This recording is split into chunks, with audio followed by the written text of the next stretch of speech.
Bonjour à tous et bienvenue sur la chaîne de Funnyman. Les amis, récemment dans une vidéo rentrée Limited Run, j'ai parlé d'un thème, j'ai parlé plutôt d'une actualité du moment qui me pesait. J'ai parlé des frais de douane. Je tenais du coup à apporter davantage d'éclaircissements sur ces frais de douane qui arrivent, qui nous tombent sur la tête en Europe à partir du 1er juillet. Alors dans cette vidéo, donc j'ai commencé un peu à mettre en avant la problématique. J'ai interrogé un peu la communauté à ce sujet, et puis j'ai eu des retours. J'ai eu beaucoup de retours en privé, en public. J'ai eu des retours, et puis j'ai un peu synthétisé tout ça. Hein, vous avez vu, j'ai pris des notes, les amis. Non, j'ai synthétisé tout ça parce que franchement, c'est quelque chose qui peut poser beaucoup de problèmes. On va y venir. Je remets les choses déjà dans le contexte. C'est une mesure qui a été décidée par la Commission européenne. Hein, je vais vous expliquer pourquoi, vous allez comprendre le pourquoi du comment. Comme quoi, tous les colis provenant hors Union européenne seront automatiquement taxés à partir de maintenant. Alors, le pourquoi du comment, il est clair. C'est pour éviter, selon eux, hein, c'est pour mettre fin à l'achat hors taxe sur Internet. Ils trouvent que ça va contre la concurrence. Alors, le terme employé, c'est anticoncurrentiel. Voilà, c'est ça. Anticoncurrentiel. Peut-être c'est le cas, effectivement, quand on achète sur Internet, on n'a pas la TVA. Donc, en grande partie, jusqu'à présent. Mais nous, en tant que consommateurs, c'est clairement une mauvaise nouvelle. Qu'est-ce que ça signifie? Ça signifie que nous, rétro gamers, collectionneurs de jeux vidéo, de statues, etc., qui ont pour l'habitude d'acheter beaucoup à l'étranger, hein, au Japon, aux États-Unis, etc., et ben on va avoir malheureusement à payer beaucoup plus cher que le prix qui était déjà suffisamment cher. Alors le beaucoup plus cher, c'est une petite part fixe, la petite part autour quand même pas loin de 15$, je crois, 12$, je ne sais plus précisément le montant, et surtout une part modulable de 20% du prix d'achat. Alors pour un article qui coûte 10€, on va se dire, bon, le payer 12€, à la limite, si on le voulait vraiment, on n'est pas à 2€ près. Par contre, pour des articles qui coûtent 200, 300, 400, 800, 1000€, là, c'est plus du tout la même donne. Alors, pour commencer justement cette vidéo analyse, hein, parce que là, je suis seul face à la caméra, mais je vais avoir aussi un retour de votre part. Donc, cette vidéo analyse, j'ai eu déjà plusieurs commentaires. Un commentaire d'une personne qui m'a dit ça pose problème parce que moi, les statues, un collectionneur de statues certainement, les statues, il les précommande, il les paye, ils n'ont pas encore été créés, etc. Il y a plus d'un an, des fois, de décalage entre l'achat et la réception. Donc, au moment où il a acheté, il n'y avait pas de frais de douane. Sauf que, au cours du temps, ils se sont installés, donc il va devoir payer à la réception 20%. Donc, la statue, par exemple, à 800€, va revenir beaucoup plus cher. Elle va s'approcher, elle va avoisiner des 1000€, ce qui change radicalement la donne.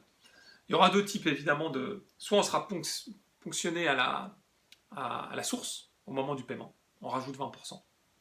Soit ça va être à la livraison, ça dépend des sociétés. Bon, nous, en tout cas, en tant que consommateurs, je répète, ça nous fait vraiment peur. Mais attention, ça a un double effet négatif. C'est pour ça que je dis, est-ce que c'est une double arnaque? On est dans l'arnaque, là, on a vraiment l'impression de se faire totalement arnaquer. On tombe de haut. Double effet qui se coule. Non seulement on va se taper les frais de douane, ça c'est pas négligeable, parce qu'on va devoir payer en plus. Mais déjà dans cette société-là, on le sait, en 2021, il y a l'inflation du rétro gaming. Les prix sont déjà exorbitants. Donc les personnes qui vont payer encore plus pour acheter à l'étranger vont revendre encore plus cher. Et ça, j'en suis persuadé, malheureusement. Ils ne vont pas se permettre de le revendre moins cher, ils vont se faire, entre guillemets, avoir. Donc ça va créer encore une espèce de société un peu plus malsaine, malheureusement, qui va encore tirer des balles dans le pied dans l'univers du rétro gaming. Ça me fait peur. C'est une crainte quand même, qui est partagée quand même par une partie aussi de la communauté, hein, auquel j'ai pu découvrir certains messages qui ressortaient ces informations. Alors, il y a eu d'autres commentaires de personnes qui me disaient bon voilà, c'est une arnaque absolue, je laisse tomber, j'achète plus à l'étranger. D'autres qui m'ont dit je vais essayer de contourner, Hein, donc on va essayer de dédier une petite partie aux alternatives. Qu'est-ce qu'on peut faire pour éviter de se faire taxer de manière aussi importante? J'ai essayé de regrouper les différents points. Et un point qui revenait assez souvent, c'est LRG, Limited Run, c'est une société américaine, hein, et je pense que beaucoup de consommateurs français, il y a beaucoup de consommateurs français, et ils ont fait plein de commandes Limited Run hein, au cours de ces derniers mois, et vous savez qu'il y a un décalage parfois de 8-9 mois, donc ils vont se taper les frais de douane. C'est ce qu'ils se disent. Du coup, il y a un abonné qui a écrit à Limited Run, hein, que je salue d'ailleurs, il doit se reconnaître, je ne vais pas citer son nom parce que peut-être il ne veut pas qu'on le cite, qui a eu une réponse. Donc il m'a envoyé en message privé la réponse de LRG. Donc lui, il lui a parlé des frais de douane à partir du 1er juillet en France, en Europe, mais lui, il a ciblé en France. Et il a fait part de son inquiétude. Donc ils lui ont répondu, alors c'est un message en anglais, hein, vous me connaissez avec l'anglais, je peux vous le lire en anglais si vous voulez, mais... Non, je le comprends plutôt bien l'anglais, mais mon accent, il est... Donc je vais vous le traduire, directement. Alors ils ont répondu à un message assez court quand même. Ils ont dit, puisque la France est dans notre liste DDP, donc ils ont une liste de pays en particulier, pour avoir prépayé les douanes, vous ne serez pas facturé pour les frais de douane.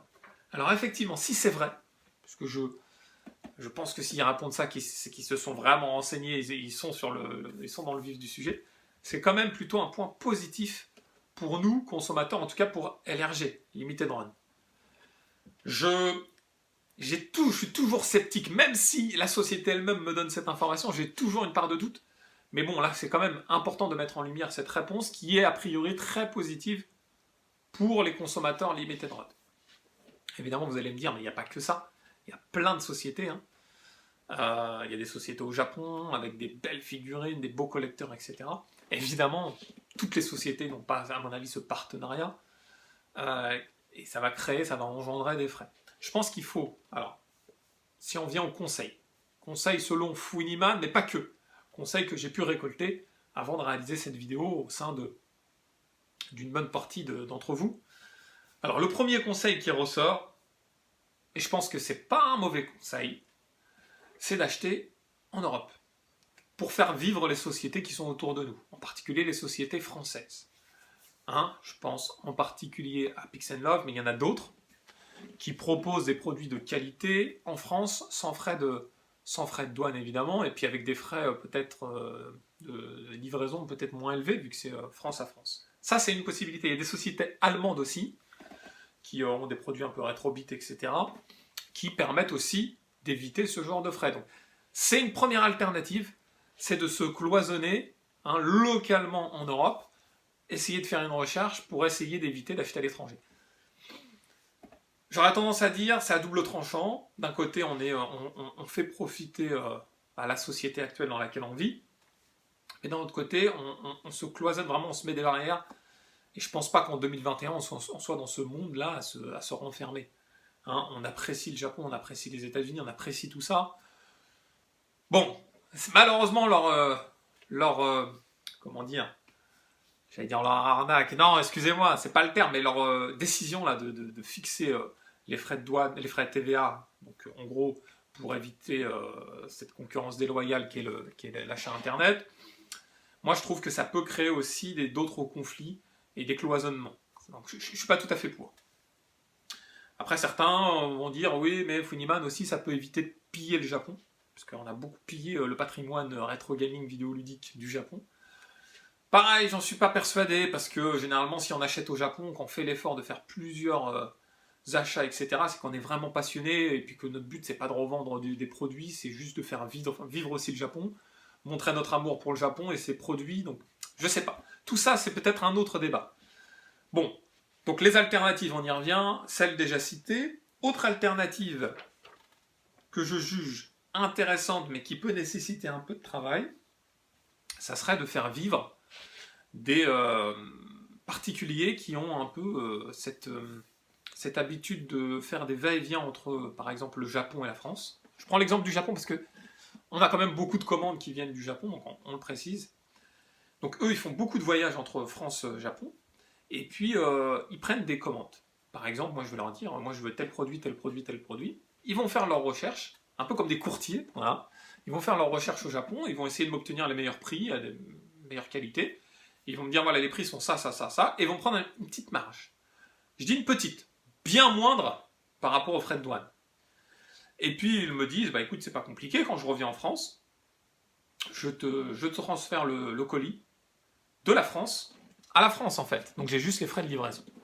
Ça c'est une alternative, ça existe déjà. Hein. Ça existe déjà avant cette histoire de frais de douane imposés obligatoires pour tout le monde. C'est une alternative et je pense que si vous faites une petite recherche sur Facebook, vous allez en pouvoir en trouver certains. Ou au contraire, si vous avez dans votre entourage des personnes qui font des va-et-vient, entre le Japon et la France, ça peut être aussi l'occasion, pourquoi pas. Ou alors au contraire, vous-même, vous prenez la décision de vous dire, bah maintenant à partir d'aujourd'hui, je vais voyager et puis j'achèterai mes produits uniquement si je suis sur place. C'est un peu compliqué parce que je sais qu'il y a une partie de la société qui achète très très très régulièrement sur Internet et presque tous les jours. Des petits produits parfois, 10, 20, 30 euros, parfois des gros produits à 70, 80 dollars tous les jours.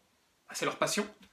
Et évidemment, ça rend compliqué parce qu'il y a des produits sur lesquels il faut être sur le qui-vive, acheter directement parce que sinon ça disparaît. Donc tous ces petits aspects-là, ça les rend encore plus compliqués parce qu'il faudrait prévenir la personne d'acheter au plus vite et de...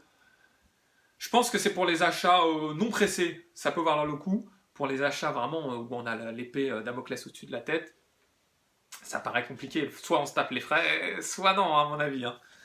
Bon, après, autre alternative, mais que je peux déconseiller, c'est un peu de tricher sur le montant réel des produits. Alors évidemment, si vous achetez à une société, vous ne pouvez pas tricher parce que la société a l'impôt, celle qui envoie, donc elle dit le prix honnête et ça, c'est pas possible. D'autres mentent un peu sur le prix de la déclaration pour amoindrir, mais c'est un double tranchant encore une fois, puisque s'il y a une perte, bah, vous ne serez pas dédommagé au montant réel de l'achat du produit. Donc, ça paraît compliqué. Voilà quelques alternatives que j'ai pu mettre en avant. Hein. On est quand même assez limité. Je pense que des grosses sociétés, hein, j'ai parlé de LRG, peut-être Amazon, etc., vont mettre en place, hein, évidemment, des règles peut-être qui vont limiter ces frais. Hein. Ou au même titre peut-être, j'avais entendu certaines sociétés, alors je ne sais plus si c'est en Suisse ou ailleurs, ils envoient donc hors Union Européenne dans une zone bien précise. C'est cette zone qui se charge de dispatcher en Europe. Et je crois que les frais du coup sont un peu amoindris ou voire inexistants. Voilà, donc cette vidéo c'était pour vous prévenir à partir du 1er juillet des nouvelles mesures mises en place pour ceux qui achètent à l'étranger et pour vous donner un peu le retour de ce que j'ai eu de la communauté et de donner peut-être quelques alternatives à ma modeste échelle. Voilà les amis, hein, on se fait arnaquer dans tous les sens du terme aujourd'hui et c'est 2021, c'est comme ça que ça se passe. Non, je plaisante, mais c'est vrai que c'est pas une grosse nouvelle pour nous. Les amis, en tout cas, j'espère que cette vidéo vous a plu. Si c'est le cas, n'oubliez pas le pouce vers le haut, le pouce qui fait plaisir. Et puis si ce n'est pas déjà fait, de vous abonner à la chaîne. Dans tous les cas, les gamers, je vous dis à très vite. Ciao, ciao.